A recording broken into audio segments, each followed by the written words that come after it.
Our story starts long ago, oh so many moons in the past. On the island of Thrinacia, not so far from Sicily, there lived a Cyclops named Polyphemus. Polyphemus was the son of the god Poseidon and the nymph Thusa. He was described to be very tall, with one enormous eyeball in the middle of his forehead. Polyphemus was extremely powerful and strong, but not exactly the brightest creature. Now, there were two main types of Cyclops said to exist in Greek mythology. Those that worked for the god Hephaestus in the heart of the volcanic mountain Etna, trusted with the task of forging Zeus's lightning bolts. The other Cyclops portrayed were aggressive shepherds, dwelling in caves on islands with vast fields and luscious plants. Polyphemus was the latter, and spent his days taking care of his flock of sheep and protecting himself from possible intruders. Now, during this time, the hero of our story, Odysseus, was sailing home with his men after fighting in the Trojan War. Of course, they did this in their insanely historically accurate warship. The crew was low on supplies and in dire need of food. Luckily, up ahead they noticed an island with beautiful fields and an enormous cave. With no other option, Odysseus ordered his men to park the ship on the shore so they could go exploring. Right away they headed for the cave and brought along a goatskin pouch full of strong wine as a thank you to whoever lived on this beautiful land. The men entered the cave and were amazed with what they found.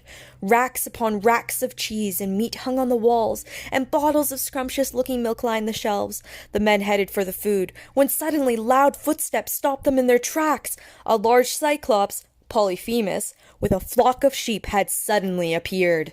"Who are you?" Polyphemus bellowed. "How dare you enter my cave?" Highly irritated, Polyphemus easily moved an enormous slab of stone to close the cave's mouth right up. The men were shivering from fear, but Odysseus spoke up in hopes to calm the situation. "It is I, Odysseus. We are warriors of Troy under protection from Zeus. We are low in supplies and in dire need of help.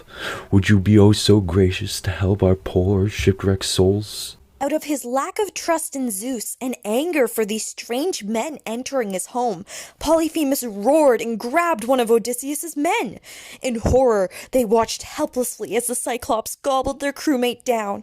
Polyphemus fell asleep promptly after finishing his meal. The men were desperate to escape. Odysseus and the others all looked around to find a way out, but they were unable to do anything as the stone was way too heavy to lift that covered the cave's entrance. They were trapped inside. The Cyclops loudly snored, and the men tried to settle down near the sheep pens in hopes of getting some rest.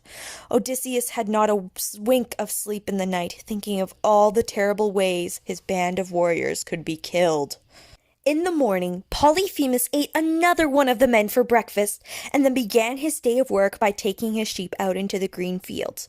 Odysseus couldn't handle watching any more of his friends be eaten by such a grotesque creature, so he began to hatch a plan. He noticed near the sheep pens that there was an enormous log of timber, big enough that it could make an excellent weapon. Odysseus ordered his men to build a fire, and once they did that, Odysseus sharpened the log into a very deadly point with the flames. When they heard the Cyclops approaching the cave's entrance, the men quickly hid the log and got into position. "Alrighty, which one of you want to be eaten tonight?" "Ha ha ha ha ha ha ha ha!" Well, I was actually hoping you'd join me in drinking some of this wine I brought with me instead. If you have some glasses, I'd love to have one last toast to life. "I never turn down wine.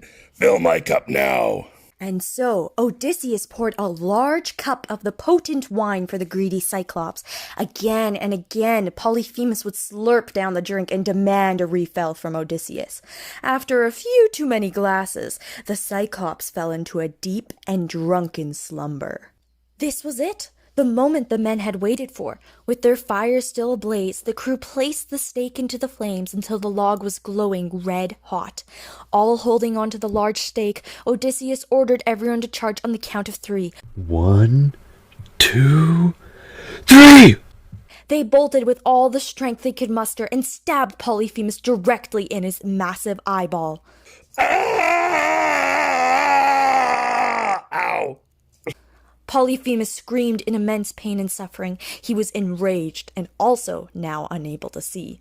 He flailed around the cave blindly, trying to hit the men and screaming that he would get his revenge. Luckily, Odysseus and his crew managed to slip away from his blind attacks and patiently waited for the morning for the next part of their plan to take place. In the morning, Polyphemus opened the entrance to the cave, but just a very little bit so he could feel if the men exited when the sheep did. The thing was, Odysseus was one step ahead of him. Him and his remaining men had strapped themselves to the bottom of the sheep, holding onto their underbellies for dear life.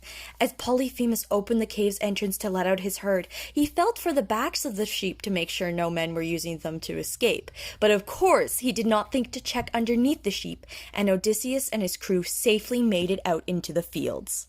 The men bounded towards the ship, embracing their freedom at last. The crew was all settled and ready to continue their journey, but as they peeled away from the island, Odysseus just had to have the last word. He shouted across the water towards the island and said, "That was no way to treat your guests. You are a terrible host. We are more than in the right to have blinded you for your behavior.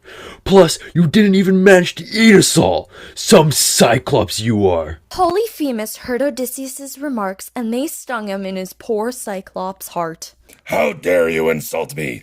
Ah!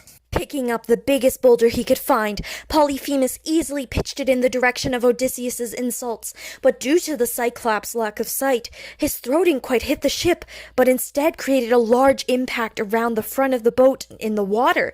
It propelled it back towards the island, but Odysseus ordered his men to row quickly towards the vast sea.